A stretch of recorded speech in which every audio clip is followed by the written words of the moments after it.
MLA Nayan Rajender Reddy KTR కు సవాల్ విసిరారు. దమ్ముంటే సెప్టెంబర్ 29 ఆదివారం ఉదయం 10 గంటలకు హనుమకొండ నయీం నగర్ నాలా బ్రిడ్జి వద్దకు రావాలన్నారు. ప్రజలు ఎవరి మీద పోలవర్షం కురిపిస్తారో, ఎవరి మీద రాళ్ల వర్షం కురిపిస్తారో తెలుస్తుందని సవాల్ విసిరారు. నయీం నగర్ నాలా పనులు ప్రారంభించి పూర్తయ్యే వరకు నిలబడి పనిచేయించా అన్నారు. కేటీఆర్ రాజకీయ విలువలు లేకుండా మాట్లాడుతానికి క్షమాపణ చెప్పాలని నాయన్ రాజేందర్ రెడ్డి డిమాండ్ చేశారు.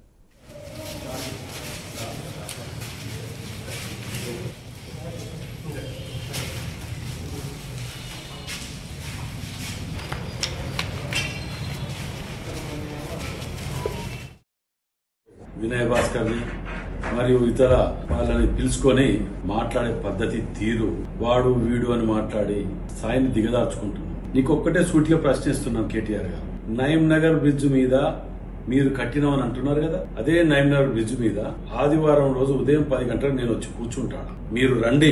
పూలాభిషేకం చేసిందంటే పని చేసినాం కాబట్టి పూలాభిషేకం చేసిండు. దాన్ని కూడా ఓర్వలేక జీర్ణించుకోలేకపోయి నీ స్థాయికి దిగజారి మాట్లాడుతున్నావు అంటే, వాడు చెయ్యనోడో వాడో చెప్పుకుంటున్నాడు, మీరు చెప్పుకోలేకపోతున్నారు అంటే, వాడు వీడు అని మాట్లాడటం నీ సంస్కార హీనతత్వానికి నిదర్శనంగా అవుపడుతున్నది. అక్కడ పూలాభిషేకం చేసినట్టు ఉత్తగం చేయలే.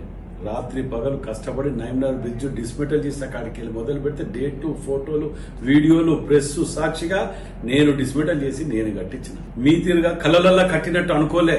నిజంగా మేము ఫిజికల్ గా కట్టించిన. నిజంగా నువ్వు రాజకీయవేత్త అయితే, నిజంగా ప్రజాసేవకుడు అయితే, నిజంగా పొలిటీషియన్ అయితే ఆ రోజు రా, లేదా క్షమాపణ చెప్పు. ఇలా మీరు కట్టిన బీఆర్ఎస్ ఆఫీసే కబ్జాది, మీ పుట్టు పురోతాలే కబ్జాలై. ప్రతిపక్షంలో ఉండి సమస్యల మీద కూడా మాట్లాడిన దద్దమ్మలు మీరు. ఆఖరికి ప్రతిపక్షంలో మీకు లేదు. మీరు ఎంత సేపు సెంటిమెంట్ రెచ్చగొట్టి బతకటం, శవాల మీద పేలాలు ఎరకదిని బతకటానికి అలవాటు పడిపోయారు మీరు.